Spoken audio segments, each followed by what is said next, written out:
Langsung saja kita bergabung dengan rekan Zainal Azhari yang berada di Surabaya, Jawa Timur. Zainal, bagaimana untuk kondisi terkini di Makobrimob Surabaya malam ini? Ya, beberapa saat yang lalu, Irjen Polisi Imam Sugianto, Kapolda Jawa Timur memastikan bahwasanya ledakan di Mako Detesmen Jagana Satuan Brimob Polda Jawa Timur Jalan Gresik Kembangan Surabaya Senin pagi tadi dipicu karena faktor cuaca lembab dan panas. Meski begitu, gudang penyimpanan bahan peledak sudah sesuai standar operasional prosedur atau SOP. Namun bangunan sudah tua, sementara akibat ledakan sebanyak 10 anggota Brimob terluka. Hal ini disampaikan oleh Kapolda Jawa Timur Irjen Polisi Imam Sugianto usai melakukan pengecekan di lokasi ledakan di Mako Brimob Polda Jatim Jalan Gresik Kembangan Surabaya Senin sore. Menurut Irjen Polisi Imam Sugianto, ledakan tersebut berdaya ledak low eksplosif. Sementara untuk gudang penyimpanan bahan peledak diakui sudah sesuai standar operasional prosedural sesuai bangunan yang sudah tua dan ledakannya cukup besar. Akibat ledakan tersebut, sebanyak 10 dari 15 anggota gegana yang sedang melakukan latihan olah TKP pasca ledakan mengalami luka-luka. Kapolda juga membantah jika ada anggota yang meninggal dunia dalam kejadian tersebut. Berikut pernyataan dari Irjen Polisi Imam Sugianto, Kepala Jatim. Ledakan ini terjadi di gudang yang merupakan gudang penyimpanan bahan peledak. Bahan peledak itu terdiri dari beberapa barang yang temuan, bahan peledak seperti bondet, kemudian bahan-bahan peledak yang dipakai untuk bom ikan dan lain-lain itu yang rencananya memang akan didisposal. Dan kemudian di gudang itu juga terdapat bahan-bahan seperti black powder, serbuk petasan, itu kurang lebih 1 kilogram.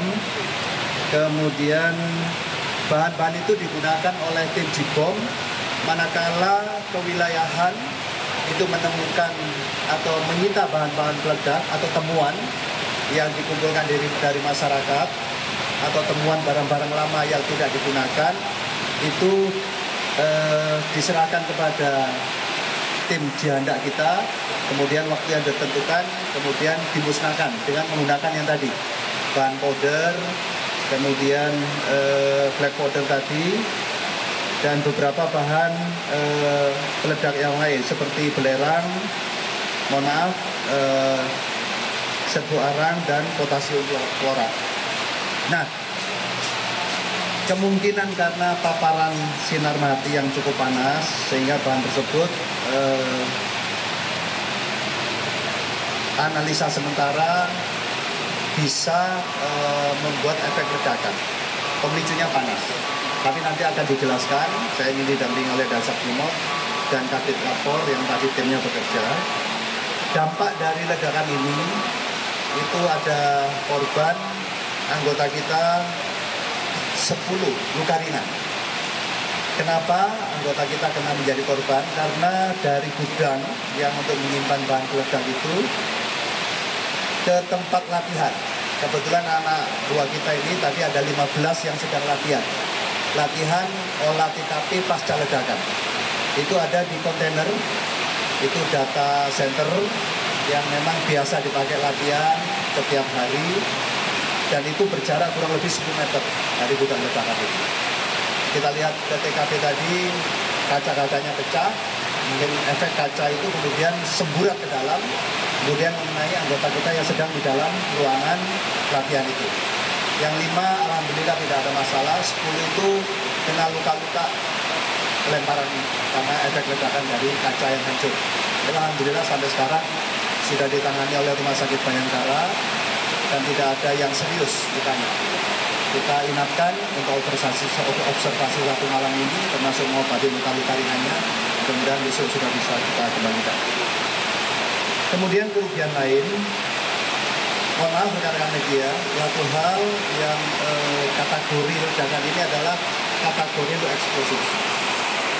Kenapa dikatakan low eksplosif?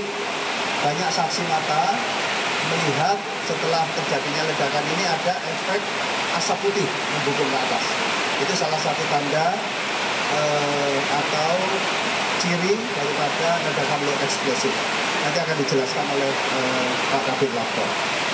Kemudian rekan-rekan yang seperti diberitakan katanya ada korban meninggal, saya pastikan sore hari ini tidak ada. Jadi korban hanya 10 itu. Kemudian sedang kita datakan di sekitar gudang, efek kurang lebih 20 meter itu terdampak. Salah satunya adalah kantor kecamatan, kemudian kantor kodim, kaca, termasuk kantor kita Kota Semen Gegana itu pecah kacanya. Karena itu memang efek getaran yang begitu kuat. Sedang kita datakan dan insya Allah akan kita koordinasikan dengan pemilik termasuk warga masyarakat. Sedang kita datakan kalau ada rumah-rumah yang terdampak akan segera kita komunikasikan dan akan kita perbaiki kembali.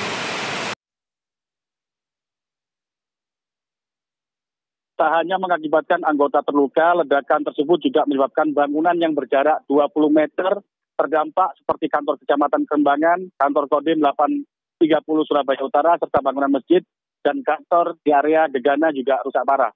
Demikian lapor dari kantor dari Mako Brimob Polda Jawa Timur, kembali ke studio.